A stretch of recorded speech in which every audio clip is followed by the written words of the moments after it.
హుజూరాబాద్ నియోజకవర్గం Nivas news.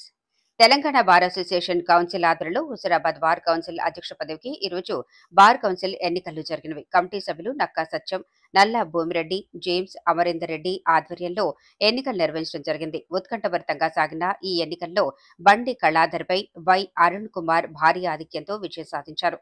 Bar council ఉపాధ్యక్ష పదవికి నూతల శ్రీనివాస్ ను ఏకగ్రీవంగా ఎన్నుకోవడం జరిగింది.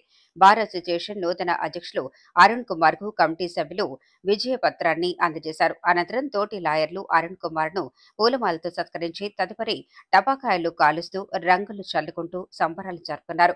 అరుణ్ కుమార్ మాట్లాడుతూ, నా విజయానికి సహకరించిన అందరికీ కృతజ్ఞతలు తెలుపుతూ బార్ కౌన్సిల్లోని సమస్యలపై, తోటి లాయర్ల సమస్యలపై 365 రోజులు ఎల్లవేళలా పోరాడతానని మీడియా సమావేశంలో తెలిపారు. ఈ కార్యక్రమానికి బార్ అసోసియేషన్ సభ్యులు, నూతన ఆర్గనైజర్స్ హాజరయ్యారు.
సీనియర్ న్యాయవాదులు, మహిళా సీనియర్ న్యాయవాదులు మరియు జూనియర్ న్యాయవాదులు అందరికీ పేరు పేరున కృతజ్ఞతలు తెలియజేస్తున్నాను.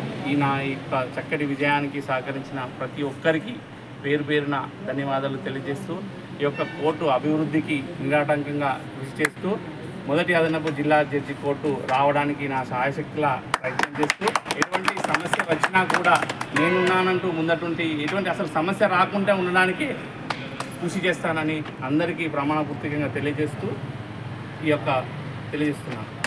ఈరోజు హుజూరాబాద్ అడ్వకేట్స్ బార్ అసోసియేషన్కు జరిగినటువంటి ఎన్నికల్లో చిన్న వయసులో అధ్యక్షుడిగా విజయం సాధించినటువంటి అరుణ్ కుమార్కు ఈ సందర్భంగా శుభాకాంక్షలు తెలియజేస్తున్నాను. జూనియర్, సీనియర్ మరియు మహిళా న్యాయవాదుల పక్షాన వారికి విజయ శుభాకాంక్షలు తెలియజేస్తున్నాము. న్యాయవాద సమస్యల గురించి ముందుండి పోరాడాలని కోరుకుంటూ, అదేవిధంగా జిల్లాల బైఫర్కేషన్లో న్యాయవాదులకు తీరని అన్యాయం జరిగింది. కోర్టుల పరంగా కొంత ఇబ్బంది ఏర్పడింది. వాటిని పరిష్కరించి జూనియర్ న్యాయవాదులకు, సీనియర్ న్యాయవాదులకు ఏదైతే రాజ్యాలకు సంబంధించినటువంటి ఇబ్బంది ఉన్నదో, అదేవిధంగా జిల్లా కోర్టు తేవడంలో వారు ముందుండి ఈ బాడీ అందరూ కూడా సహకరించి భేషభావాలు లేకుండా ముందుకు పోయి హుజూరాబాద్ కీర్తిని మరింత ముందుకు తీసుకెళ్లాలని, ఐక్యతకు ముందుకు సాగాలని కోరుకుంటున్నాం.